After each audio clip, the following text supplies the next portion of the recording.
Well, why am I going to be talking about this? Well, about a year ago, I was completely ignorant about the flipped classroom. I had not heard of this concept. I heard it for the first time at a conference, and I became interested because it seemed to address some of the issues that I have in my classroom.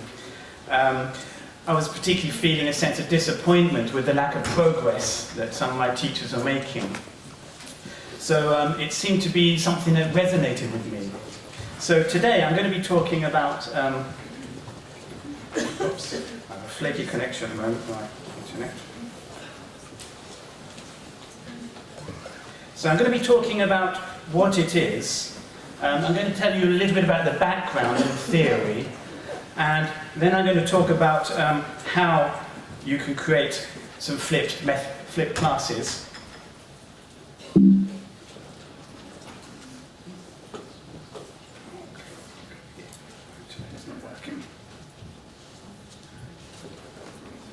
And then I'm going to explain to you a little bit about some actual research that I did, and I'll present you some of the results, and then I'll give you some ideas about what best practice you can do to make flipped classrooms. So let's... I have a little technical problem at the moment. So you never talk about technology because it will always go wrong, as you can see today. So, as I said, I'm going to be talking about the background of theory and how to do it, and then my actual research. So what is the flipped classroom? The flipped classroom is an approach where traditionally the teacher would teach at the front. The teacher would lecture, and then in the afternoon, the students would do homework. The teacher would set them homework. But the flipped classroom reverses this. So the students, they would do the homework in the class, and then they would watch a video lecture at home as part of their homework. So this is why it's called the flipped classroom.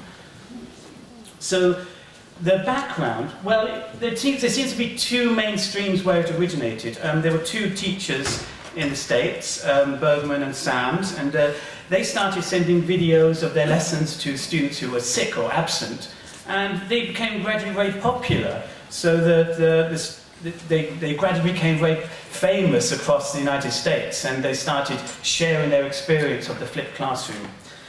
Another proponent, well, if you want to read more about this, I suggest this book, Flip Your Classroom. It's available on Amazon. I found it very interesting. It gives you a lot of ideas about the theory and why you should flip your classroom, and also practical tips. Another proponent of the flipped classroom is Salman Khan, very famous, as you may know, for the Khan Academy. He started teaching his cousin by sending videos on YouTube, and he gradually became very, very famous, and he started the Khan Academy, and now they have over 3,500 videos online and over 10 million students around the world. And all these lessons are free, so you can learn mathematics and history and many other subjects using videos. So these are two proponents of the flipped classroom. Why do they suggest you should flip? Well, they say that in many classes you have a lot of struggling students and poor outcomes. And they suggest that flipping your classroom can help the struggling students. Traditionally, it's the strongest student, the student who puts his hands up and answers all the questions, who gets the most attention from the teacher. And also, we set a lot of homework for our students. In my school, we have a homework policy where we are supposed to set 1 hour's homework every day. And a lot of students just simply don't have time to do this homework.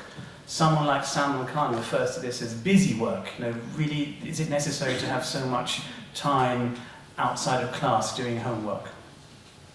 And also, the students are too busy. There's so many other activities that they would like to do. And also, it seems to encourage a lot of superficial learning, the activities that we do in class. And there's no real deep learning. So these are some of the ideas that they suggest could be benefited by flipping your classroom. Another reason is that the kind of educational model we have today is inherited from the 19th century, the so-called Prussian model. I mean, students might see an interactive whiteboard in their classroom, but I would suggest that the daily rhythm of most classes is pretty much the same as it was 100 years ago. Would you agree with me with that? So the teacher stands at the front, very much as I am doing now, and the students take notes, and then they do homework in the evening. And this model was designed to produce similarly skilled workers as required in the 19th century, in the start of the industrial age. So perhaps we need to change this model. Well, what's another reason for flipping? Well, it speaks the language of today's students. I mean, students have no problem watching videos online to learn things. How many people have watched a video on YouTube to learn a new skill? Hands up. Okay, good. I've taught myself the ukulele watching videos on YouTube. I don't know if it's very good for learning musical instruments because it's very visual and you can stop and you can rewind and you can pause. So it's great for that. So students, they do this already. They already learn a lot of things online watching videos. And today it's so easy to create and share your video lessons. Some of the apps and tools that I'm going to show you in a moment are incredibly easy to use and allow you to make your own lessons relatively quickly and painlessly. So I wanted to look at my class. I wanted to analyze my own teaching methodology and my own practices. And I'm quite a traditional teacher in a way. So I tried to break down my lesson. And I traditionally would start with a 15-minute homework review. And then I would have a presentation stage. I'm very traditional, as I said, PPP model. I'm sure you do it in a better way than this. And then I would have my control practice stage, maybe 15 minutes. And then finally, I would have a free practice of 15 minutes. And I felt that this was just not enough practice. The students were not really getting what I was teaching. I would often walk into the classroom the next day and ask, what had we done the day before? And they couldn't remember. So this is my previous teaching model. Another problem that I faced was continuous enrollment. I'll tell you something about my teaching context. I teach in a private language school in England. And every week, every Monday, I have new students. I have a continuous intake. How do I deal with this? I have new students. Do I have to teach the present perfect every 2 weeks? How do I deal with this? And also I have multi-level classes. How can I really use differentiation in my class in a practical way? So some of these flipped classroom ideas seem to be addressing these problems. And also, because of this continuous enrollment, I felt that there was a lack of progression. I couldn't, because I don't have a discrete course that I'm following, I felt that the students were not really progressing or heading towards a target that I could measure. So all these ideas got me thinking about, why not use flipped classroom ideas in my teaching? Well, what are the benefits that the proponents of flipped classroom propose? Well, they say that it allows differentiation. You can help struggling students. If they watch a video, if they're finding something particularly problematic, they can watch a video again, or you can send them something to revise a particular problem or problem area. And it also allows support of students, as they say. You can support the struggling students by because you're freeing up the class time, because they're watching the videos at home, you're not presenting so much in the class, you're not teaching in the class, you can have more one-to-one interaction with the students. That's perhaps the key benefit that the proponents of flipped classroom suggest. And it also allows review and consolidation. You can re-watch the videos, you can pause and rewind your teacher. And perhaps it's more student-centered as well, because the students that take responsibility for their own learning, they decide which videos they need to watch, which videos they need to watch again. They need to master a particular area before they can progress. So I mentioned some actual research that I did. I concentrated on this question, does it promote higher learning? So that was my central question, and I then started to make some recordings, some screencasting recordings, and I'll show you how in a moment. And then I sent this to a test group to see how they reacted. and I observed, collected some feedback, mainly using questionnaires and video feedback. And then I reflected on this. I wanted to see which was the best method, the best way of making the videos, which particular videos were the most suitable, which had the best results. Well, this is my experiment. I will teach one class as I would normally do, using my traditional methods, lecturing or teaching, and then giving homework in the evening. But I would teach the same area, the same subject matter. I think it was, I was teaching modal verbs of obligation. And the second group, the so-called control group, experiment group, they would watch a video the night before of a lesson I had made. And then in the morning, the next morning, they would come prepared to do lots of practice activities, personalization tasks, etc., using that language that I had taught in the video. Well, I'll get back to the results in a moment. But how to do it? Well, there's nothing wrong with just putting a video camera in your classroom and just videoing yourself. I tried this. It's a little bit eerie. It's a little bit strange, recording yourself in an empty classroom. But it's okay. You can try. But if you want to do it in a more professional way, there are various screencasting tools. Now, screencasting means recording what you see on the screen. And there are various software packages which are paid for. These are quite expensive. These are in the hundreds of pounds, or Snagit, which is a bit cheaper. But I'm going to show you some free tools that you can use. Maybe you're familiar with Jing. How many people here have used Jing? Jing is a free tool. It lets you record 5 minutes of what you see on your screen and also record audio. But I find it a bit limiting because there's no webcam recording. You can't record your face, your video. And as we'll see in a moment, students, they like to see the teacher's face. It's a bit more personal. But Jing is a good option. It's 5 minutes for the free account, but I hear it's going to be discontinued, so you might have to explore other options. A better option, I find, is screencastomatic. This, again, is free, and it's web-based, and it allows you to record your webcam as well, so you can record your face, yourself speaking. Should we have a quick look at this? What does it look like? So this is screencastomatic. This is screencastomatic, and it's really good because it allows you to record from your webcam as well as anything you see on your desktop or your screen, and I think that's really great. You can resize the screen as well to capture any part of the screen that you want. Okay, so that's screencastomatic, which is a free tool. And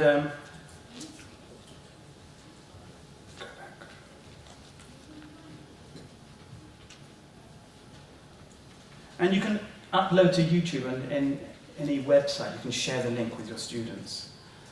A screener is another option, a bit more limited. There's no webcam recording, but it's another possibility. But perhaps more interesting, if you have a PowerPoint slide that you want to share with someone, if you teach using PowerPoint, you can try Brainshark or MyBrainshark.com. Unfortunately, it doesn't allow you to record from your webcam, but you can upload a document, for example, a Word document or a PowerPoint slide, and then you can record a narration over the top. So let's quickly have a look at what that looks like.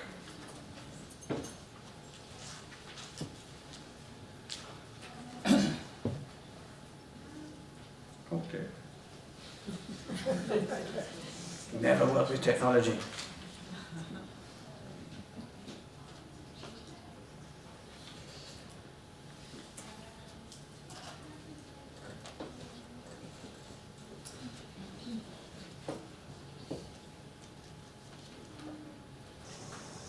Hello, this is a demonstration of how to use MyBrainshark. As you can see, it's a free web-based application. So the free user account gives you a certain amount of free space. Unfortunately, there's no webcam recording, so you can't record yourself, your video of yourself at the same time. And there's a 100 megabyte limit for the free account, which is quite a lot. You can upload quite a lot of PowerPoint presentations. And it's very easy to use. And as I said, you can upload different types of documents. So here I have a PowerPoint presentation, but you can upload PDFs or Word documents and other types of document. Okay, so that's MyBrainshark.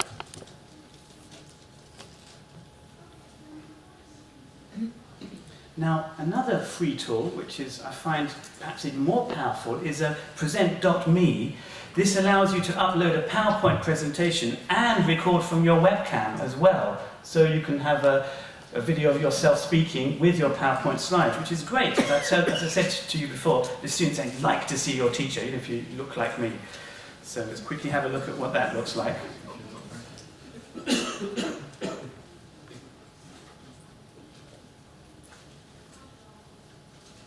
So all these tools are free. You only have to register, and you get a free account with a certain limit, but I find it's enough for creating a few flip lessons a week.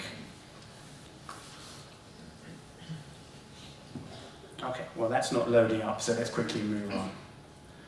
Okay, but you basically have a PowerPoint slide on the left side, and then you have your video on the right.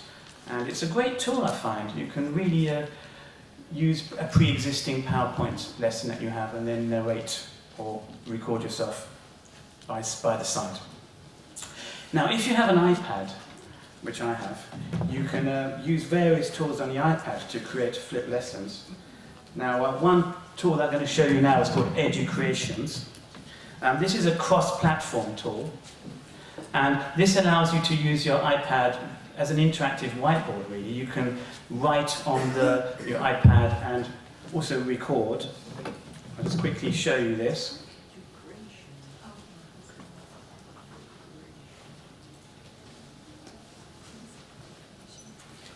Educreations, and as I said, it's multi-platform, so you can use it on a PC or on an iPad, and basically it allows you to write on your iPad, for example, like this. But also you can record while you're speaking. So here I'm recording. Let's quickly do that. Save the lesson. You can give it a quick name. Oops. And you can decide to share it with your students or just share the link. And it saves the lessons on your iPad, and then you can... So here I'm recording. So you can record the audio and write at the same time with a type. So it's a great tool. It's cross-platform, so it's not only on the iPad, so you can use it on a PC as well.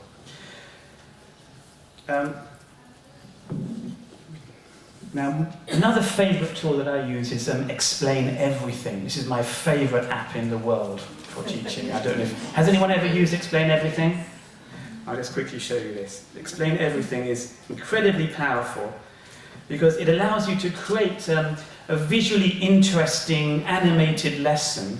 And I'll just quickly show you something that I created. Is it a website? It's not a website, it's only an iPad app at the moment. It's only on the iPad, not even an Android platform. I'll quickly show you something I created. The sound is not coming out. Okay.